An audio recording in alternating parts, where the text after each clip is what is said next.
Udah stop jadi nggak bisa ngapa-ngapain lagi, cuma gemuk doang. Tiba-tiba hamil, terus udah gitu gugur. Beberapa bulan kemudian hamil lagi dan keguguran lagi. Hampir 4 bulan. Sempet kayak, Tuhan jahat banget ya. Memberi aku hadiah, terus diambil lagi. 2 kali lagi.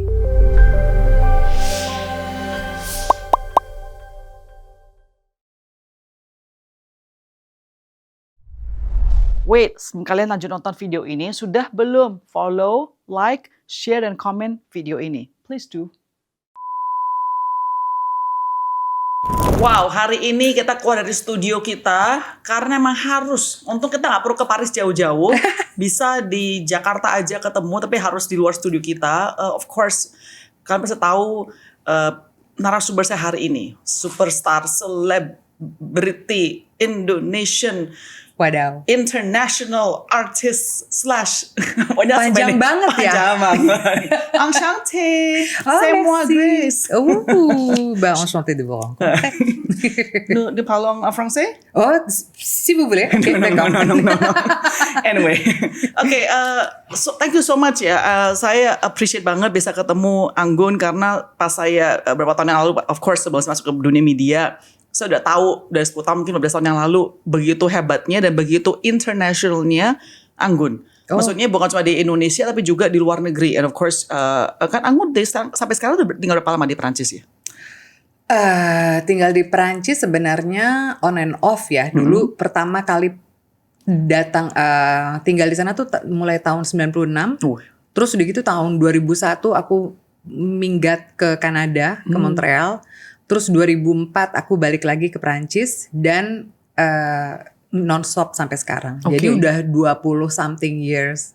Ya sebenarnya aku udah keluar dari Indonesia tuh udah hampir 30 tahunan. Yeah, more than your life? More than your life ya? Makanya lebih banyak tinggal di luar daripada pas aku tinggal di Indonesia. Oke. Apa sih yang kamu paling kangenin ketika tinggal di luar negeri? Aku ngangeninnya tuh ya makanan pasti ya. Makanan? Sorry, 30 tahun Anggun tinggal di luar negeri kan keliling seluruh dunia lah intinya begitu. Tapi taste makanan kamu masih Indonesian? Iya. Oh ya? Kalau nggak makan nasi kan? Oh ya masih lapar. Oh ya? Iya, jadi ya kan namanya juga di setiap Asian household ya. Kita kan pasti punya rice cooker dong gitu. Terus jadi kalau setiap kali datang ke Indonesia juga pasti beli bumbu-bumbu kayak gitu-gitu. Jadi aku selalu masak yang bikin anakku bahagia tuh ya kalau pulang sekolah tuh makan nasi sama telur ceplok dikasih kecap. Itu punya standar banget kan, standar anak Indonesia banget kan. Padahal dia gak pernah tinggal di Indonesia kan? Nggak pernah, tapi kan kita sering pulang ke Indonesia kan, paling setiap 2-3 kali per tahun gitu. Untuk supaya kan mamaku masih di sini, semua sih saudara-saudara gitu. Jadi penting lah. Jadi yang paling kangen itu udah makanannya. Makanan paling kangen, terus orang-orangnya sebenarnya ya keluarga, teman-teman dan suasana tinggal di Indonesia sebenarnya. Jadi, really? Iya, jadi aku ngerasa walaupun gak ada perfect country ya, karena udah tinggal di 3 benua berbeda, tapi merasakan bahwa di Indonesia itu ada kayak semacam solidaritas dan gotong royong yang tidak ada di luar. Yang ini tuh yang buat aku tuh setiap orang tuh baik, kalau baik tuh baik beneran. Gitu loh, masih ada value ini. Kalau di sana kan lebih individualismenya kan lebih keras. Jadi bedanya ya disitulah tapi justru membuat kita juga lebih belajar untuk harus bisa belajar dengan sesuatu untuk belajar mengandalkan diri sendiri juga. Kalau ada masalah ya kita harus bisa nangani kayak gitu. Kalau di sini kan dibantu banyak orang. Iya benar. Ini tim kita baik sekali hari ini ya. Oke. Jadi kalau menurut Anggun kan sekarang kan Anggun punya anak sudah remaja ya? Udah sekarang kalau dalam sistem Europe udah major, udah dewasa banget, 18 tahun. 18 tahun, right? Culture apa yang bagus dari Western culture yang Anggun pengen terapkan di anak kamu sama Asian culture yang bagus yang kamu pengen terapkan di anak kamu? Aku ngajarin dia untuk menjadi perempuan yang independen, yang yang bisa mengandalkan diri sendiri. Dan dia termasuk perempuan yang alhamdulillah termasuk seperti itu. Jadi dia tuh nggak, dia sangat dependen dengan aku, dengan ya maksudnya ya sebagai anak butuh cinta kasih orang tua itu pasti. Tapi dia udah tahu misalnya setiap pagi kalau pas sekolah ya dia nggak bangunin kita untuk dia ngurusin breakfast sendiri, pergi sendiri. Jadi paling cuma bilang ngetok pintu kamar kita, love you guys, udah terus jalan.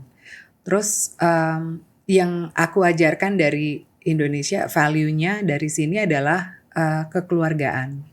Dan pentingnya menjadi orang yang baik, yang sopan, yang iya pokoknya sangat Jawa sih sebenarnya ya. Jadi karena kan mungkin aku dulu berasa jadi orang Jawa palsu. Dalam artian dulu kan di Indonesia kita kan nggak pernah diajari ngomong tidak.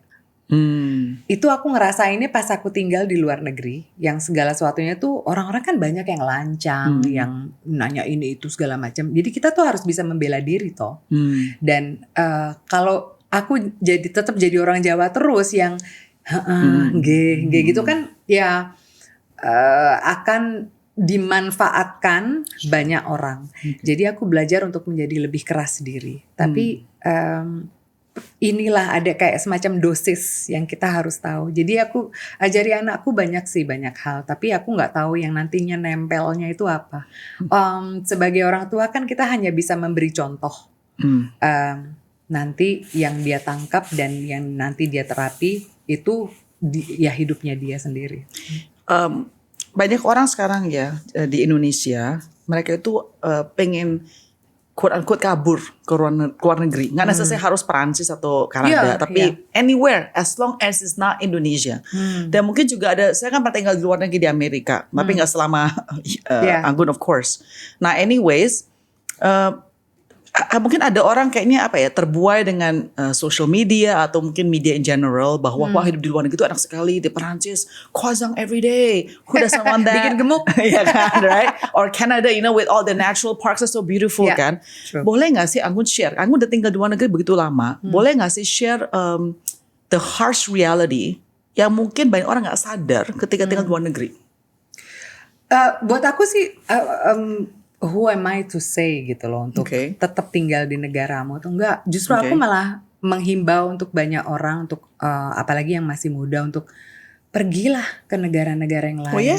Belajar, cari pengalaman, lihat bagaimana realitas tinggal di luar tuh seperti apa. Susahnya tuh kayak gimana, enaknya tuh kayak gimana. Kita harus punya pengalaman. Nah nanti itu it's up to them dong, terserah nanti maunya kayak gimana. Buat aku sekarang setelah tinggal seberapa lama itu di luar, yang aku cari tuh sekarang tuh adalah security, keamanan. Keamanan secara fisik? Keamanan. Secara fisik maksudnya kan? Semua, global. Oh. Jadi karena Europe sekarang udah tidak seperti yang dulu lagi, aku melihat perbedaannya ya selama beberapa dekade terakhir ini. Jadi yang kayak right wing politik sekarang lebih naik. Jadi orang-orang seperti aku tuh udah nggak merasa aman lagi. Dan rasisme tuh ada di mana-mana dan mungkin lebih pronounce sekarang gitu daripada yang dulu. Itu ya? Iya, jadi dan ini yang membuat aku sekarang aku nggak bisa bilang kalau hidup di Indonesia tuh mungkin lebih atau kurang dari seperti yang tadi aku bilang, nggak ada, there is no perfect country. Tergantung yang dicari itu apa. Buat aku sekarang yang aku cari adalah keamanan, dan aku merasa di Eropa sudah tidak ada itu lagi. Amerika enggak lah ya, jangan, dengan adanya ya kan mereka bisa bawa senjata. Dan mungkin Australia, anakku kan nanti insya Allah tahun depan akan kuliah di Melbourne. Jadi itu bikin aku senang karena dia tuh kepengen melihat dunia. Buat aku sekarang kuncinya adalah kita harus mempunyai rasa keingintahuan yang besar, dan itu harus kita nurture, harus kita kasih nutrisi terus. Kita harus mau mencoba pengalaman tinggal di sini dan di situ untuk lihat aja nanti ujung-ujungnya kalau mau balik lagi nggak apa-apa, juga. atau mau mungkin stay di satu negara terserah gitu loh. Okay. Yang jelas kita harus mencari satu tempat yang kita merasa oh ini asik kayaknya. Home. Iya, home itu kan kayak buat aku tuh satu philosophical idea ya, bukan cuma home. Iya, buat aku rumah itu adanya di suamiku dan di anakku. Itu aku bisa dimanapun dengan mereka, nggak masalah. Yang penting ada mereka. Oke. Jadi even in a war torn country you be fine as baby home. Ya jangan sih ya. Kalau bisa jangan. So Anggun pernah tinggal di London.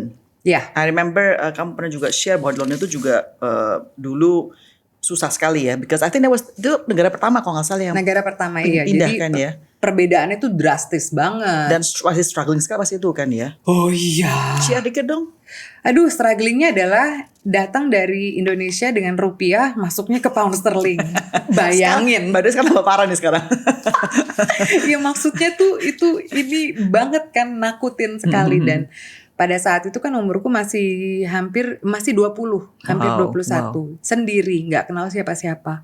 Dan tinggalnya di hotel. Cari hotelnya tuh yang cuma 50 pounds. Itu juga udah mahal banget kan. Dan kecil pasti ya. Iya, jadi ada kamar mandi tapi WC-nya di luar. Kayak gitu-gitu. Terus begitu yang kamar mandinya tuh air angetnya tuh harus dibayar setiap minggunya.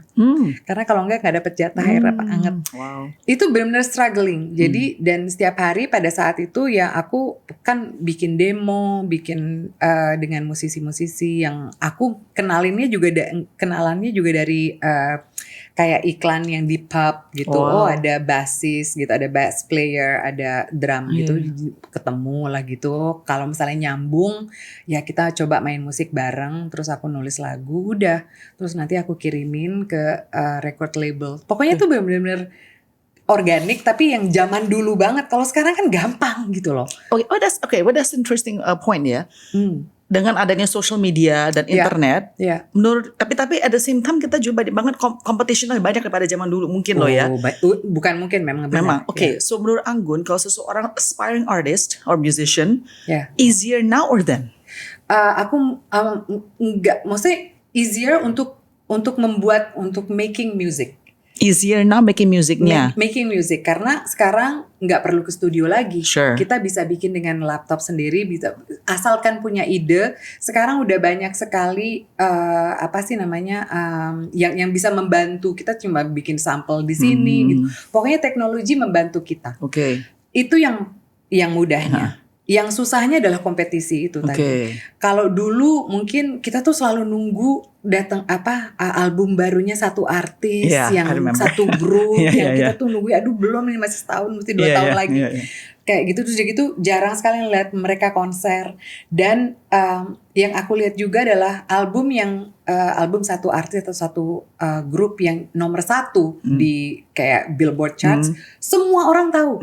Sekarang maksudnya hanya kayaknya mereka sangat niche sekali.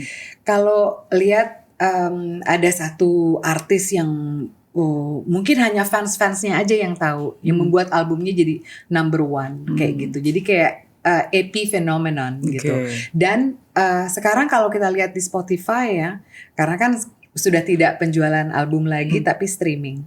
Setiap hari Jumat itu lagu-lagu baru yang keluar itu udah berapa ratus ribu. Setiap Jumat itu rilisnya setiap Jumat di Spotify. Iya, I don't know. Setiap lagu baru tuh hari Jumat. Berapa banyak? Globally juga kan ya? Iya. Wow. Jadi susahnya untuk artis-artis muda untuk mempunyai untuk bisa di acknowledge. Itu susah sekali. Makanya sekarang kalau lifespan-nya satu artis satu lagu itu buat penyanyi itu PR-nya banyak banget. Harus lewat TikTok, harus trending di TikTok, dan buat record label juga mereka lihat kita launch kamu satu lagu. Nanti kalau setelah 3 atau 4 bulan nggak trending di TikTok, jadi di drop. Susahnya begitu. Ya, gila ya. Wow. Beda banget dengan pas zamanku. Zamanku. Kesannya orang tua banget. Tapi emang bener. Aku tuh merasakan musik industri itu kan sudah berbeda. Kalau dulu kan tahu banget ya, album rilis, berapa jumlah keping album yang terjual, dan aku juga udah bisa tahu, nanti aku dapat uangnya segini. Karena sekarang kan nggak Based on the performance. based on streaming. Yeah.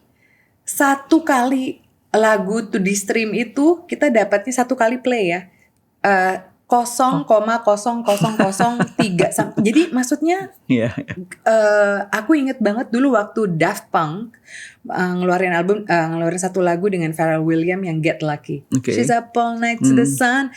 Itu lagunya di stream selama sebanyak hampir udah 1 miliar kali. Oh wow. Setelah dihitung-hitung yang mereka dapat semuanya ya pencipta lagunya itu cuma 12 atau 16 ribu US dollar untuk 1 miliar. Iya. Gila, bayangin aja Itu yang makanya itu kan harus dibagi rata dengan pencipta lagu semuanya. wow. Jadi susah sekali sekarang untuk artis itu untuk survive. Makanya banyak sekali kita lihat sekarang mereka tour di mana-mana. Dulu kan kita jarang lihat penyanyi atau grup-grup terkenal. Oh, mereka kalau datang ke Asia paling ke Jepang. Mentoknya konsernya di Jepang. Sekarang mereka ke Asia Tenggara. Karena ya itu tadi. Jadi mereka harus make the Sudah money. tidak sustainable. Mereka harus make the money outside yang recordingnya lagunya aja dengan merchandise, events, things like that. Okay. Kalau Anggun lihat sekarang ya, trennya K-pop itu very heavily manufactured. Ya. Banyak sekali, maksudnya soalnya di awal-awal Anggun mention kata-kata kejujuran dalam hidup kamu, termasuk juga dengan artsnya kamu, ya kan? And it feels like right now, not just K-pop, tapi segala hal musik itu kata yang bilang TikTok harus di algoritma dan lain sebagainya, jadi banyak banget manufactured, fabricated in a sense, kayak mass production, udah tahu sistem-sistemnya begini, especially K-pop, right? Gimana nih menurut Anggun? Tanpa making you sound old or anything like that. What do you see? Iya, buat aku sih mereka manufacture tapi bagus sekali. Memang bagus. Productionnya tuh ini tuh sangat untuk target audience-nya mereka pas sekali. Tapi target audiensnya bukan aku. Jadi aku cuma melihat dari sisi lagunya, kayak misalnya komposisi lagunya. Tapi kebanyakan komposisi lagu-lagu mereka juga nggak dari orang-orang Korea. Dari Amerika lah, banyak sekali kan songwritersnya. Jadi artis-artisnya itu ya mereka tuh dibentuk supaya sebagaimana mungkin supaya menarik perhatian dan ya untuk market kayak sekarang K-pop Demon Hunter segala lagunya bagus banget. Maksudnya sekali dengar tuh hook gitu, jadi catchy sekali.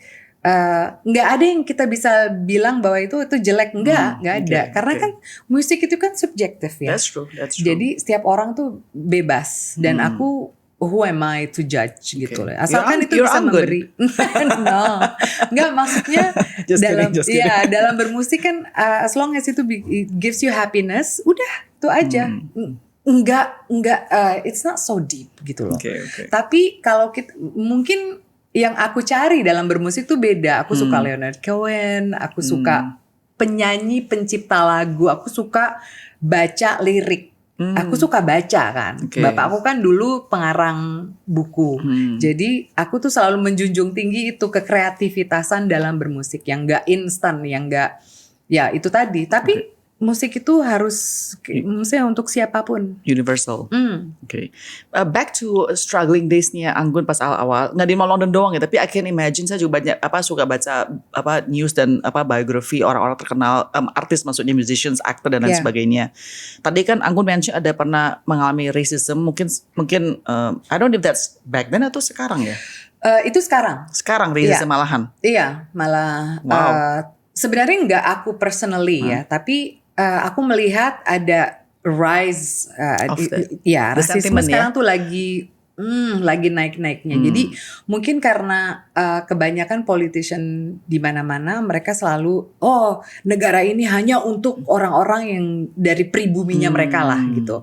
Jadi semua yang datang dari luar nggak boleh lagi atau kayak seperti itu. Jadi ada benar-benar kayak identity atau kayak ethnicity atau like the real belonging untuk ya ini yang buat aku tuh sangat bahaya karena kalau dunia kan semakin kita 8 miliar loh.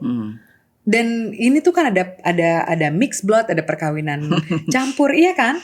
Jadi siapa sih yang sekarang pure maksudnya Prancis atau nggak ada gitu loh. Even kalau aku yang bapak sama ibu aja dari Jawa, aku yakin kalau misalnya aku one day tes DNA, iya kan, pasti dapat moyang yang kemarin mungkin dulu ada moyangku yang jalan-jalannya jauh banget. True. That one is true. Iya. So, tapi soalnya pas kamu awal ketemu produser tersebut, nggak pernah mereka komentar you're too ethnic atau too justru exotic. aku justru malah eksotis. Tapi itu bagus maksudnya. Bagus dalam artian dan itu sangat buat aku malah jadi kayak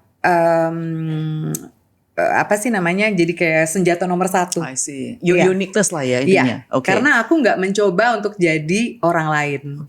Aku tetap ngomong Inggris dengan aksenku. Aku tetap apa sih namanya, menjaga penampilan yang tetap sama. Mungkin buat orang-orang boring ya, tapi buat aku ya inilah penampilanku seperti ini gitu. Jadi ada masuk akalnya gitu dengan yang aku bawa gitu, dengan authentic juga berarti ya, tetap keeping that ya. Iya, aku nggak mau blending in. Aku mau ya. Alright. Tapi kalau boleh tanya nggak, kalau pernah nggak sih experience sexual advances? Oh, enggak. Itu enggak? Itu aku termasuk yang beruntung karena kan gini, aku tuh selalu dikelilingi oleh gay man. Wait, tapi kan you're 20 years old ya? Iya. Nggak pernah take advantage? Nggak pernah. So how do the gay men help you, support you in the sense? Gimana karena maksudnya? mereka yang bantuin aku jadi kayak apa sih, filter gitu antara mungkin ya. Mungkin karena mereka lihat aku tuh selalu sama my manager dulu ada 2 tuh cowok gay semua dua-duanya. Jadi mereka yang ngeliat-liat gitu kalau misalnya mereka ada predator atau whatever atau whoever. Mereka kan aku nggak pernah sendirian. Aku kan kemana-mana selalu dengan seseorang atau dengan. Well, that makes sense. Nggak punya entourage sih, tapi maksudnya. You don't have your posse. No. Bukan rapper ya. Tapi yang jelas ya aku termasuk orang yang beruntung yang nggak pernah itu. Because I'm assuming you're 20 years old, I mean you're very beautiful di negara yang dan baru. lugu mungkin pada saat itu ya. Wow, tapi kayaknya mungkin aku juga selalu apa sih namanya, nggak pernah ngasih peluang juga, nggak ada ambiguity dari aku. Bukan berarti perempuan-perempuan yang jadi korban itu memberi pintu. Mungkin karena akunya ya itu tadi. Aku selalu ada kayak punya bodyguard yang secara nggak langsung jadi bodyguard gitu. Malaikat juga maybe. Iya benar, malaikat. Betul. You know, it's so funny ya. Tadi kan saya bilang ya bahwa saya ingat banget, I don't know, kayaknya pas saya kuliah, which is how long ago ya, 20 years now we've been out of college, maybe, I don't know, maybe 20 years or whatever. Kan ada foto kamu zaman dulu di itu ya, di actual magazine, right? I mean, sekarang kamu in real life ini pertama kali. Nggak berubah loh mukanya. Maksudnya, and then I saw your post mengatakan bahwa kamu tuh bener-bener nggak botox, nggak filler, oplas, no, right? Right. I mean, and then you work in an industry yang benar-benar betulnya high stress sekali. Betul. At the same time, they require harus ada appearance yang minimumnya seperti apa begitu loh. I mean, you are very youthful looking. Makasih. And kulitnya kinclong sekali. Kenapa? Kulitnya kinclong. Tahu kata-kata kinclong? Glowing sekali gitu loh. That's amazing. Like, okay, is it because of the udaranya di Prancis? Enggak sih, justru malah kan Four Seasons itu kan kita justru malah harus hati-hati kan. Kering sekali. Iya. Jadi sebenarnya ininya tuh sama aja dengan kalau tinggal di negara tropis gitu. What is the secret then? Secretnya tuh ya kita harus pertama-tama buat aku ya kebahagiaan diri. Buat aku bener ya, from the inside. Buat aku itu pertama. Terus yang kedua kan kita juga mesti dibantu dengan kayak krim atau skincare yang tepat. Gitu. Nah aku masalahnya adalah aku tuh nggak punya waktu banyak. Aku tuh orang itu nggak pernah. Ya kalau lihat aja makeupnya aja nggak tebel. Minimal ya kan? Minimal. Jadi aku tuh suka sesuatu yang sangat praktis. Kebetulan kan mau aku bocorin gak sih? Mau dong, everybody wants that, right? Bocorin gak sih? Ya jadi gini. We both know this product. Oh iya. Ya dirimu juga ini ya. I use it as well. Yes. Tuh, But kan? explain. Kenapa kamu suka? So I think I have my own reason as well. Go ahead. Aku sukanya adalah satu produk itu tuh udah klop semuanya. Jadi ada sunscreen, ada moisturizer, anti-aging, terus acne care juga, dan pokoknya satu ini komplit gitu loh. Yes. Jadi buat aku yang serba nggak suka riwah itu segala macam, udah tinggal 2 kali pump udah exactly. Pas. Yeah, Iya kan? Same. This is the same reason as apa? Wait, mana botol saya? Mana punya saya? Sorry. Aduh, kita twinning.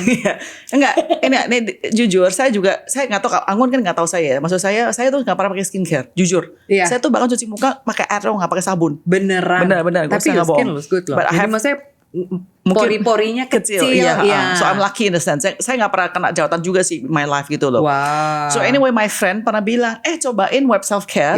Karena lu nggak usah ribet lagi, lu bener 6 in 1. Terus gue pikir, oke, gue cobain. Terus jadi saya ini kalau ke travel saya bawa cuma 1 botol gini doang beneran. aja. Iya. Jadi sekarang kalau ini bener kan? Bener. Jadi tinggal 1 aja udah cukup. And it passed through the security, no problem with the liquid. So and then buat saya orang biasanya nggak pernah puji saya punya kulit. Ini akhir-akhir I think I've been using it for 1 year now. Jadi tiba-tiba banyak followers bilang gini, Bu Grace kok tiba-tiba kulitnya kayak glowing lah, kinclong lah dan lain sebagainya. So I just told them I'm using, this is the only one I use. Dan harus konsisten kan. Kalau kita pakai sesuatu yang kita udah pas, cocok, udah jangan ganti-ganti. Makanya, gitu loh. So aside from the skincare dari web self care ini, do you also ada itu nggak nutritional tips or anything like that?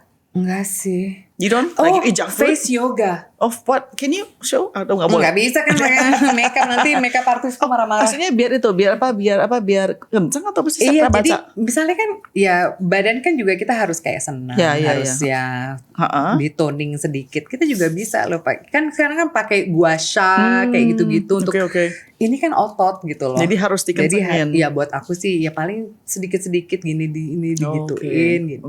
Ya. Tapi makannya makan apa aja? Aku makan apa? Aku termasuk orang yang doyan makan. Tapi your body is still also very fit ya? Terima kasih. Do you do exercises? Enggak. Aku kan kemarin gini, aku kan baru selesai syuting. Film yang di Indonesia itu? Yang film Para Prasuk itu tahun lalu. Tapi aku barusan selesai syuting satu series untuk Amazon Prime. Yang Reacher. Nah itu kan ada banyak stunt. Jadi ada banyak adegan-adegan yang aku harus lari-lari lah segala macam. Lari-lari gue. Did you have to train though? Iya. Harus khusus biar apa? Iya, lebih ya biar nggak ngos-ngosan. Oke. Kayak gitu-gitu. But let me ask ya. Again, di dunia kamu, bukan dunia saya, dunia kamu adalah ekspektasi kan kamu harus satu look ya. But at the same time you said, kita harus jujur. I mean, you be who you are. Aku sih. Skincare cuma 1 botol begini, simple sekali, nggak heboh-heboh. Betul. And kita bukan menghakimi ya, kalau pakai banyak juga nggak apa kan ya. Tapi what is the meaning of self acceptance to you? Apa sih maksudnya itu? What does it mean? Ya buat aku sih mungkin buat aku sangat mudah ya, karena aku nggak pernah, mungkin aku dari dulu nggak pernah dibilang bahwa kecantikan itu nomor 1.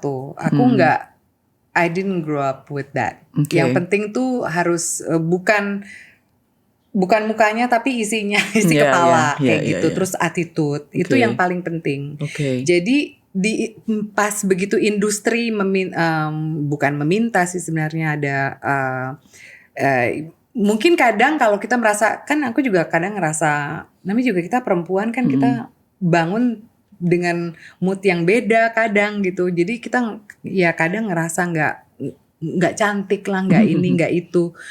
Tapi aku pikir gini loh, kalau aku nggak bisa memberi pep talk ke diri sendiri, siapa? Gitu. Jadi dan aku pikir gini, memang aku bisa mungkin punya kayak misalnya di Amerika kan kita harus punya big boobs atau bibir yang sekarang lebih. Big butt sekarang di Amerika ya. Iya, itu semuanya, jadi semuanya tuh harus dilipat gandakan, gitu kan. Aneh aja. Jadi buat aku ya mungkin ada perempuan-perempuan yang bisa dan mau, dan buat mereka tuh cocok gitu.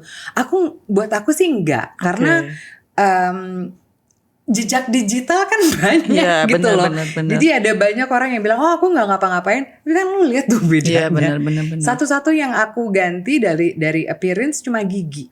Maksudnya diapain? Dulu kan aku punya gingsul. Oh, Iya, jadi itu dicabut. gingsul maksudnya itu kan? Gingsul tuh kayak keluar, yang gigi yang di atas gigi taring gitu loh. gitu. Okay. Yang taring yang salah tempat. Oke. Tapi kadang orang Jawa bilang, oh sayang banget gingsulnya dicopot. Ya enggak kali ya. Bagusan sekarang dong. Ya paling itu aja gitu loh. Dan yang lainnya enggak sih. Dan aku juga ngasih tahu ke anakku bahwa kamu itu cukup. Kamu itu cukup. Dan kamulah yang harus bekerja untuk, bukan bekerja, membuat supaya yourself is enough, kayak ya dengan apa sih namanya, dengan kepribadian itu yang buat aku lebih penting. Perempuan itu nggak harus cantik itu datangnya, itu sekali lagi subjektif ya. Yang kecantikan buat orang Amerika kan beda dengan orang Eropa. Dan beda dengan orang Jawa ya. Beda banget. Jadi buat aku kepribadian itu nomor satu. Ilmu lebih nomor satu juga sangat penting.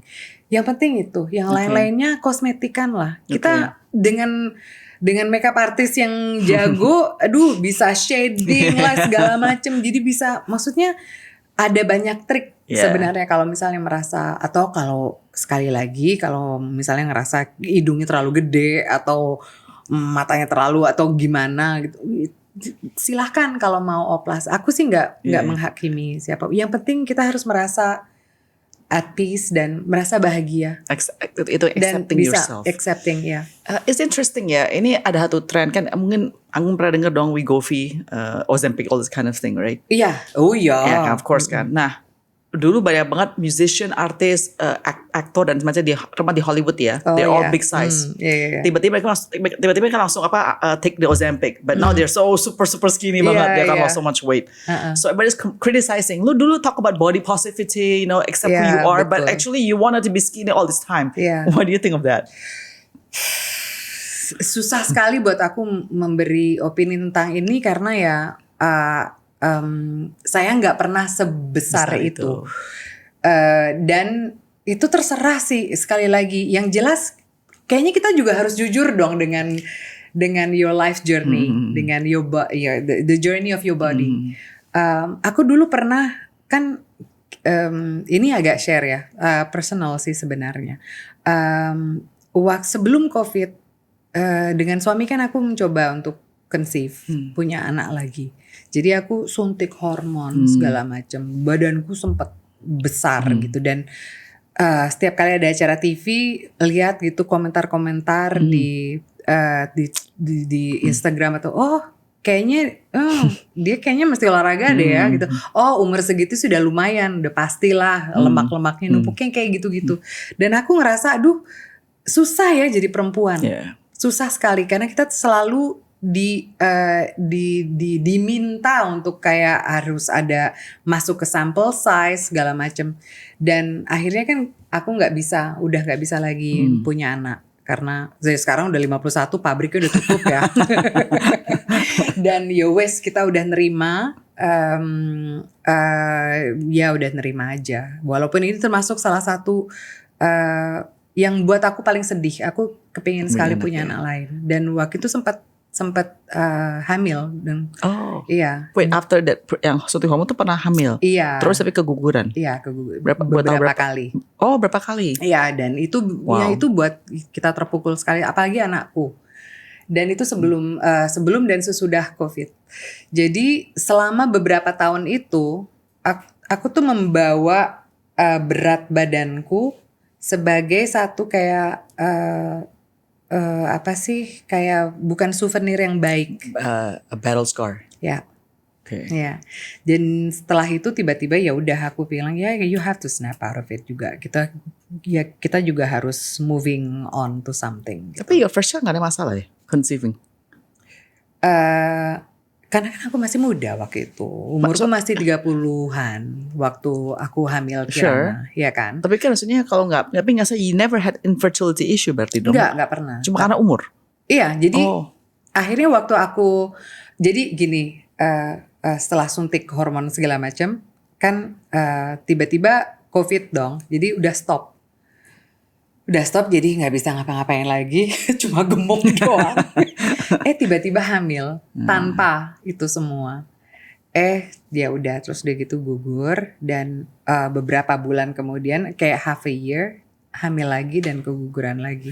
Jadi ini ya susah sih buat, dan itu berat sekali. Aku pikir pada saat itu sempet kayak Tuhan jahat banget ya, memberi aku hadiah terus diambil lagi 2 kali lagi. Dan aku harus mencari kayak bukan jalan keluar, tapi harus mencari artinya ini apa, supaya aku nggak merasa stuck gitu. Karena ini banyak sekali, aku banyak ngomong ke perempuan-perempuan yang menghadapi masalah ini, dan banyak yang mereka tuh sampai jatuh depresi. Untungnya suami dan anakku tuh mereka sangat nggak apa-apa mama. Dan aku pikir yaudah, alhamdulillah banget aku punya anak satu yang cantik, yang baik hati, yang Amin. Iya, itu aku udah senang, dan punya suami yang sangat perhatian dan nggak, maksudnya, dan selalu mendukung. Itu yang nomor 1 sih, keluarga kecilku. Dan ya wes, jadi buat aku sebenarnya anakku 3. Yeah. Yang 2 sudah di atas. How many weeks or months? Hampir 4 bulan. Oh my gosh. Yeah. Udah past first trimester lagi. Iya. I'm sorry for your loss. No, it's okay. I cannot imagine. That's life. Dan kayaknya banyak sekali perempuan yang punya banyak cerita seperti itu, yang mungkin lebih parah atau lebih sedih, atau aku cuma ini bagian dari hidupku. Mungkin dia hanya mau datang tapi nggak bisa menjelma. Tapi dia udah say hi ke aku gitu loh. Ya. Jadi sorry to hear that. Bingung nih jawabnya gimana. I feel sad for it. Iya, aku nggak pernah ngasih tahu ini loh. Yeah, is it okay for us to talk about Yeah, this? it's okay. I actually have infertility, tapi saya nggak pernah go through miscarriage. Okay. So, but this is not my podcast. Yeah. No. But it's like it's a struggle. It is a struggle. Kita nggak pernah ngomong tentang ini. Yeah, Kayaknya setiap perempuan tuh takdirnya tuh punya anak. Iya kan? Jadi kadang society juga menghakimi kita karena kalau kita nggak punya anak. Itu tuh bikin sakit sekali loh. Kita nggak pernah ngomong tentang infertility, tentang miscarriages, jarang sekali tentang menopause. Jadi ini tuh sesuatu yang mungkin kita harus lebih sosialisasikan, dan kita kasih tahu juga ke perempuan yang lebih muda dari kita bahwa kita harus siap-siap sih, karena ini it doesn't just happen to it happens to us too, gitu loh. Ke orang yang kita tahu, dan aku nggak tahu, mungkin mamaku dulu sebelum punya 5 anak dia mungkin punya miscarriages juga gitu. Dan aku bersyukur banget kalau anakku tuh melihat ini semua, dan dia tahu gitu loh struggle-nya bagaimana. Pertama kali aku nangis tuh waktu di depan anakku itu pada saat keguguran itu. Pertama kali, dia nggak pernah lihat aku menangis. Jadi kata kami a vulnerability for the first time ya. Iya. Dan sebenarnya ini sesuatu yang lucu banget, bilang sehat melihat mamahnya. Kita nggak harus selalu kuat, nggak penting sebenarnya. Kadang kita juga harus menunjukkan bahwa kita juga manusia yang bisa jatuh gitu. Dan kalau kita jatuh, kita juga harus benar-benar harus diresapi juga, karena kan ada pelajaran yang kita ambil dari itu. Especially for you, public image kita, kamu mungkin hidupnya sempurna again, people have this concept on Prancis social media, di Prancis sendiri gitu, kan so beautiful, what is missing, right? Tapi everybody has their thing. Tapi makanya aku mungkin ini baru sekarang ini aku siap ngomong tentang ini. Mungkin karena dirimu juga, nggak tahu. Thank you. Tapi aku pikir ini sesuatu yang kita harus bisa juga kita untuk supaya orang-orang juga nggak ngelihat sisi kehidupannya seorang artis. Aduh, jadi kayak Glamorous gitu iya. ya.